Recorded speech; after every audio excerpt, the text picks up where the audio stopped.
नमस्कार मंडळी, आपल्या घरात एखाद्या पूजेसाठी, सणासाठी किंवा शुभकार्याच्या निमित्ताने विड्याचे पानं आणली जातात.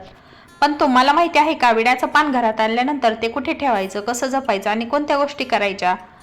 फक्त खाण्याची गोष्ट नसून विड्याचं पान हे पूजा, मंगलकार्य आणि आदर सत्काराचा एक महत्त्वाचा भाग मानलं जातं. तर आजच्या व्हिडिओमध्ये आपण जाणून घेणार आहोत विड्याचं पान घरात आणल्यावर कोणत्या महत्त्वाच्या 7 गोष्टी करायच्या. आणि शेवटची गोष्ट अशी आहे की अनेकांना माहितीच नसते, त्यामुळे व्हिडिओ शेवटपर्यंत नक्की पहा. सर्वप्रथम एक गोष्ट समजून घेऊया. आपल्या भारतीय संस्कृतीमध्ये विड्याच्या पानाला अनेक धार्मिक आणि सामाजिक प्रसंगामध्ये स्थान आहे.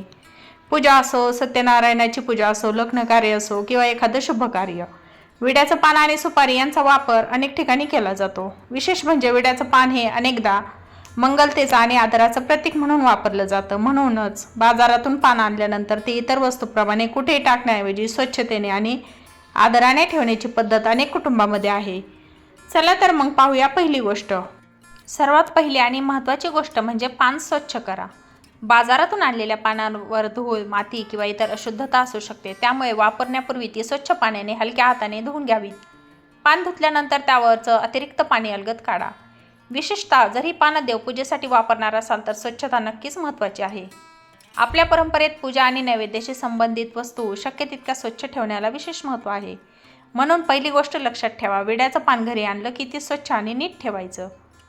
दुसरी गोष्ट म्हणजे जर तुम्ही पानं देवपूजेसाठी आणली तर ती घरातील इतर वापराच्या पानांपासून वेगळी ठेवू शकता. अनेक धार्मिक विधींमध्ये विड्याचं पान आणि सुपारी अर्पण करण्याची परंपरा आहे. म्हणून पान आणल्यावर लगेच स्वयंपाकघरात कुठेही ठेवण्याऐवजी पूजेच्या वापरासाठी असतील तर त्याची योग्य जागा निश्चित करणं चांगलं. आणि एक गोष्ट महत्त्वाची, ही धार्मिक परंपरा आहे. प्रत्येक घरातील पद्धत वेगळी असू शकते, त्यामुळे तुमच्या घरातील परंपरेनुसार त्याचा वापर करा. आता तिसरी गोष्ट खूप उपयोगी आहे. विड्याची पानं पटकन कोमेजू नयेत यासाठी त्यांना योग्य पद्धतीनं साठवणं गरजेचं आहे. पानं स्वच्छ केल्यानंतर ती पूर्णपणे ओलसर ठेवण्याऐवजी हलके ओलसर कापड किंवा योग्य साठवण पद्धत वापरून फ्रीजमध्ये ठेवता येतात. पण पानांमध्ये पाणी साचून राहणार नाही याची काळजी घ्या. जास्त ओलावा झाला तर पानं खराब होऊ शकतात. तसंच पानं एकमेकांवर खूप दाबून ठेवू नका. म्हणजे काय, विड्याचे पानं ताजी ठेवण्यासाठी स्वच्छता, योग्य ओलावा आणि योग्य साठवण या 3 गोष्टी महत्त्वाच्या आहेत. यामुळे पानं अधिक काळ चांगली राहण्यास मदत होऊ शकते. चौथी गोष्ट म्हणजे विड्याच्या पानाचा वापर केवळ साध्या वस्तूप्रमाणे न करता ज्या कारणासाठी ते आणलं आहे त्या विधीनुसार करा. उदाहरणार्थ पूजा असेल तर पूजाविधीत सांगितलेल्या पद्धतीने पान आणि सुपारी अर्पण केली जाते. काही ठिकाणी लग्न समारंभात, गृहप्रवेशात किंवा इतर मंगल कार्यामध्ये विड्याचं पान वापरलं जातं. म्हणून सोशल मीडियावर एखादी एकच गोष्ट पद्धत पाहून ती प्रत्येक घरात तशीच असते असं समजू नका.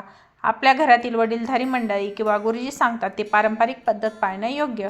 5वी गोष्ट छोटी आहे पण महत्त्वाची आहे. गरजेपेक्षा जास्त विड्याची पानं आणली आणि ती वापरली नाही तर ती खराब होऊ शकतात. म्हणून शक्यतो गरजेपुरतीच पानं आणा आणि उरलेली पानं व्यवस्थित साठवा. कारण आपल्या संस्कृतीत अन्न किंवा पूजेशी संबंधित वस्तूंची नासाडी न करण्याला महत्त्व दिलं जातं. पान खराब झाली असतील तर ती पूजा करण्यासाठी वापरू नका. ताजे आणि स्वच्छ पानच धार्मिक विधीसाठी वापरणं अधिक योग्य. 6वी गोष्ट म्हणजे विड्याचं पान खरेदी करतानाच त्याची गुणवत्ता तपासा. पानं खूप वाळलेलं आहे का, त्यावर काळे डाग आहेत का, ते कुजलेलं किंवा चिकट झालेलं आहे का, पानाला ताजेपणा आहे का, हे पाहणं महत्त्वाचं आहे. विशेषतः पूजेसाठी पान घेत असाल तर शक्य तितकी ताजी, स्वच्छ आणि अखंड पानं निवडा. पानाचा आकार, नेमका प्रकार प्रदेशानुसार बदलू शकतो, त्यामुळे प्रत्येक ठिकाणी एकच प्रकार सर्वोत्तम असतो असं म्हणता येत नाही. पण एक साधा नियम लक्षात ठेवा, ताजं, स्वच्छ आणि खराब नसलेलं पान निवडा. आता सर्वात शेवट महत्त्वाची गोष्ट म्हणजे विड्याचं पान आपल्या संस्कृतीमध्ये शुभ मानलं जातं. अनेक धार्मिक विधींमध्ये त्याचा वापर केला जातो, पण त्याचवेळी प्रत्येक गोष्टीला चमत्कारिक किंवा भीतीदायक अर्थ देणं आवश्यक नाही. घरात विड्याचं पान आणलं म्हणून अचानक धनलाभ होईल, एखादं पान चुकीच्या दिशेने ठेवलं तर अनर्थ होईल, अशा दाव्यांकडे विवेकाने पहा. आपली परंपरा जपणं सुंदर, पण परंपरेसोबत विवेक आणि स्वच्छ विचार असणंही महत्त्वाचं आहे. म्हणून विड्याच्या पानाकडे श्रद्धेने आणि आदराने पहा, पण भीती किंवा अंधविश्वासातून कोणती गोष्ट करू नका. तर मंडळी, आज आपण पाहिलं, पहिली गोष्ट पानं स्वच्छ करा. दुसरी, पूजेसाठीची पानं वेगळी आणि स्वच्छ ठेवा. तिसरी, पाणी योग्य पद्धतीने साठवून ताजी ठेवा. चौथी, शुभकार्य आणि पूजेमध्ये त्यांचा वापर करा. 5वी, पानांची नासाडी होऊ देऊ नका. 6वी, पानं खरेदी करतानाच ताजी आणि स्वच्छ पानं निवडा. आणि 7वी, श्रद्धा ठेवा पण अंधश्रद्धा नको. विड्याचं पान हे आपल्या संस्कृतीतील एक सुंदर प्रतीक आहे. त्यामागची परंपरा समजून घेऊन ते पुढच्या पिढीपर्यंत पोहोचवणं हीच खरी गोष्ट आहे. तुमच्या घरात विड्याच्या पानाचा वापर कोणत्या शुभकार्यामध्ये केला जातो? कमेंटमध्ये तुमच्या गावाची किंवा घरची परंपरा नक्की सांगा.